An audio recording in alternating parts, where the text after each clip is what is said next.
James Paul McCartney, born June 18, 1942, in Liverpool, England, grew up in a family steeped in music. His father, Jim McCartney, was a jazz musician playing piano and trumpet, while his mother, Mary, worked as a nurse. Tragedy struck when Paul was just 14, losing his mother to breast cancer. The loss left a lasting emotional imprint that would later surface in his songwriting, particularly in deeply reflective pieces like Let It Be. From an early age, Paul demonstrated a natural affinity for music, combining his family's influence with his own curiosity, laying the foundation for a career that would redefine popular music worldwide. Meeting John Lennon and the birth of a partnership.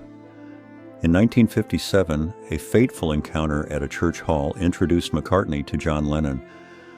Paul's ability to tune a guitar and remember lyrics impressed Lennon, who invited him to join the Quarrymen, his skiffle group.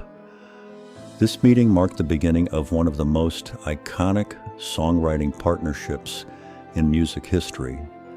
Together, Lennon and McCartney wrote hundreds of songs that captured the spirit of a generation. Their complementary styles, Lennon's introspection and edge, balanced by McCartney's melodic sophistication, became the blueprint for the Beatles' sound, ultimately influencing countless artists and shaping the trajectory of 20th century music.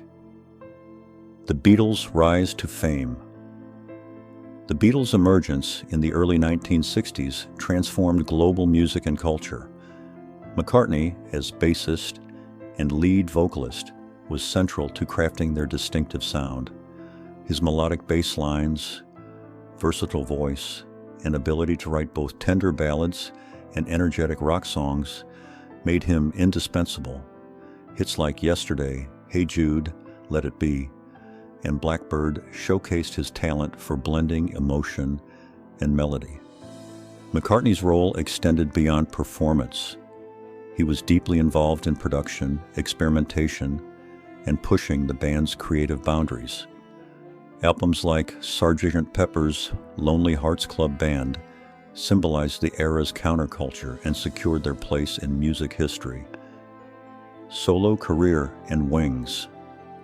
After the Beatles disbanded in 1970, McCartney faced the challenge of redefining himself as a solo artist. His debut album, McCartney, featured the heartfelt classic, Maybe I'm Amazed, dedicated to his first wife, Linda Eastman. Together, they formed Wings, achieving massive commercial success with hits like Band on the Run, Live and Let Die, Jet, and Silly Love Songs. Wings' tours and chart-topping albums demonstrated that McCartney could thrive independently. His creative adaptability and drive allowed him to maintain relevance across decades. Even as the world celebrated his past, Paul continually sought new musical avenues, cementing his legacy as one of the most influential artists of all time. Life on tour and continuing creativity into his 60s, McCartney showed no signs of slowing down. His tours drew multi-generational audiences to sold-out arenas worldwide, with marathon performances spanning nearly 3 hours. He skillfully blended Beatles classics like Hey Jude with solo hits, such as Band on the Run, captivating fans with energy, humor, and stage presence. McCartney also continued recording new music, proving his creative spark endured. Albums like Memory Almost Full reflected on life, aging, and nostalgia. Even amidst personal challenges, including his divorce from Heather Mills, McCartney balanced introspection with musical vitality, demonstrating that his artistry and passion were as resilient as ever, bridging generations through timeless music. Exploration of classical music.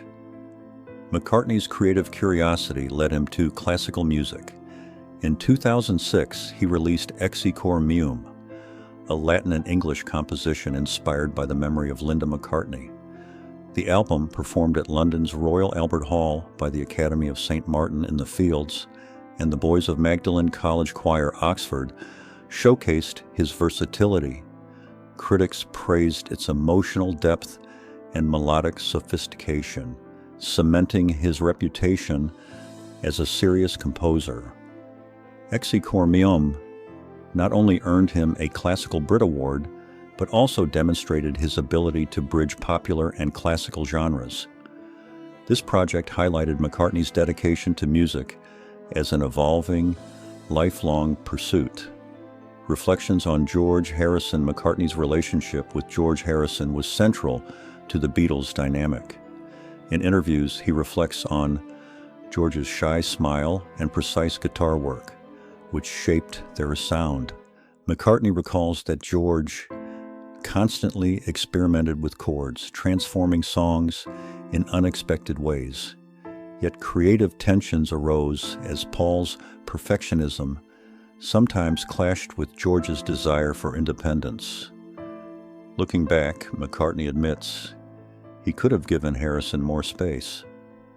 George's songwriting, including classics like Something and Here Comes the Sun, revealed his distinct voice. Over time, Paul came to appreciate George's artistry, recognizing him as a true musical partner whose talent and individuality enriched the Beatles' legacy. Late friendship and reconciliation. In George Harrison's later years, as he battled cancer, the two reunited privately. McCartney recounts long, heartfelt conversations that set aside past grievances. They spoke not of fame or the Beatles, but of everyday joys, gardening, family, love. These moments gave Paul a sense of closure, affirming that their bond had endured beyond creative clashes and rivalry.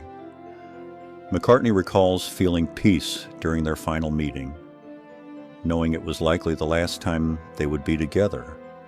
The reunion reflected a deep emotional connection, showing that their friendship transcended the pressures of fame and decades of personal and professional challenges, leaving an enduring sense of mutual respect and love.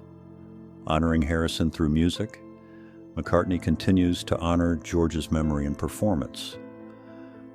Often opening with Something on the ukulele, Harrison's favorite instrument, he shares a musical conversation that connects past and present.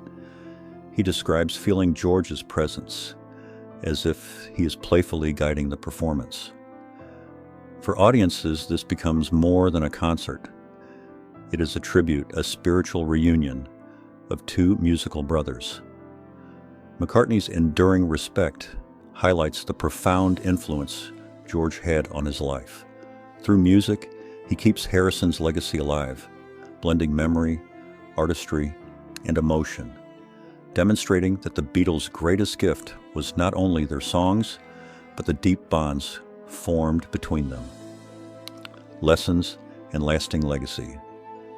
Reflecting on Harrison's influence, McCartney emphasizes lessons in patience, presence, and appreciation for life's simple joys. George taught him to slow down, to value the moment, and to savor small wonders like a sunset or a melody. These lessons shaped McCartney's outlook, both personally and professionally, enriching his life and work. Now, at 83, he speaks not as a member of the Beatles, but as a man who has loved, lost, and learned. His memories of George, freed from rivalry, are imbued with gratitude. Through music, memory, and reflection, Paul honors his friend, revealing a legacy of love, creativity, and enduring human connection. Conclusion: celebrating a lifelong friendship. McCartney's reflections on George Harrison complete a circle that began in Liverpool's smoky clubs and ended in quiet forgiveness. George was never merely the quiet Beatle. He was a soulmate, musical partner, and teacher. Through their shared journey, McCartney learned patience, humility, and the value of presence. Today, his performances, recordings, and interviews continue to celebrate Harrison's contributions and influence.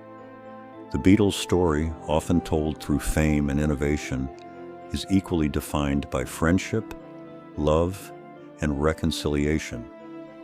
Paul McCartney's tribute reminds the world that the truest legacy of their music lies not only in songs, but in the bonds that endure beyond life itself.